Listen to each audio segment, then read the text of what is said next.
Hello, in the previous videos, we have discussed about the assets part of the balance sheet. Now, in this video, we're gonna cover the liabilities part of the balance sheet. How we can detect the misrepresentation in the assets liabilities part. So, if you look at the liabilities part, really the problem here usually can happen in the current liabilities where the expenses which are unpaid are lying here. So maybe you are not recording the accrual expenses. So that the only representation here is that the company may undermine or undervalue the assets. Sorry, undervalue the liabilities. So maybe there is an expense which is not recognized here. There may be a accrual or a provision which is not done here in order to reduce the expenses and also to reduce the liability and show a better accounting, better inventory, better working capital, better current ratios, and better debt to equity ratios.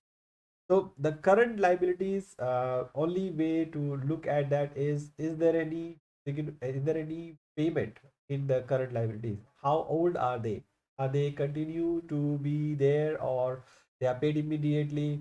Uh, in order to understand that the liabilities are not underestimated, normally the companies auditors will send the balance confirmation statements to the customers and also the suppliers to ensure that the amount that are reflected into the balance sheet are true or not. And also sometimes the auditors may also look at the nature of expenses, for example like employee benefits, for example income tax provisions which the company may not be doing, by looking at the industry practices and also compare with the other industry peers to see what are the accrued expenses in terms of total liabilities so that they can compare with the other company.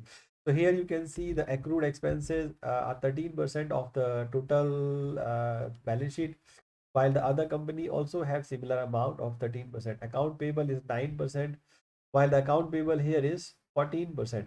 This can be different because of the number of credit days. So you have to really see what are the normal credit terms the company here is able to obtain and company here is able to. And then the other that is the total current liabilities. So the only way to identify that is to really look at the type of expenses and compare them with the other industry peers. The other way of reducing the current liability, the debt to equity ratio, is to borrow the short term loans and put them into and repay the long term and put them into offset with the long term debts, and then switching over. So you may consider, if you want to improve your debt to equity ratio, you can classify the long term into the short term debt, so that you don't have to you can comply with the debt loan covenants or other restrictions, contractual restrictions from the lenders to not to increase your debt to equity ratio for by more than certain amount.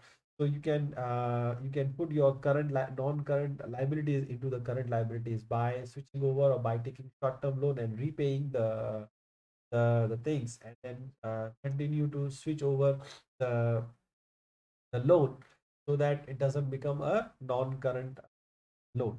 So that is one way.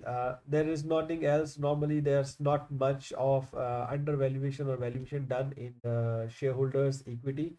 But however, the reserves, the retained earnings are, or the shareholders' equity statement, shareholders' equity is another area where a lot of mess is hidden, especially because of the adjustment into the retained earnings and also the tax benefit and the other comprehensive income. So there is a lot of things going on in the accumulated and comprehensive income. So auditors would need to look at what are the charges made against the comprehensive income so that you can make sure that the company is not hiding their normal expenses into the comprehensive income, which can happen to protect the profitability of the company in the current period. So that's all about this session and this class that we have. If you have any questions or any concerns and you want to propose any you have any other method which you have you may see, you can always let us know, and then we can include them in our future sessions, or the answers to those questions we can add into the lectures so, so that others can benefit it. Thank you very much, and sorry for my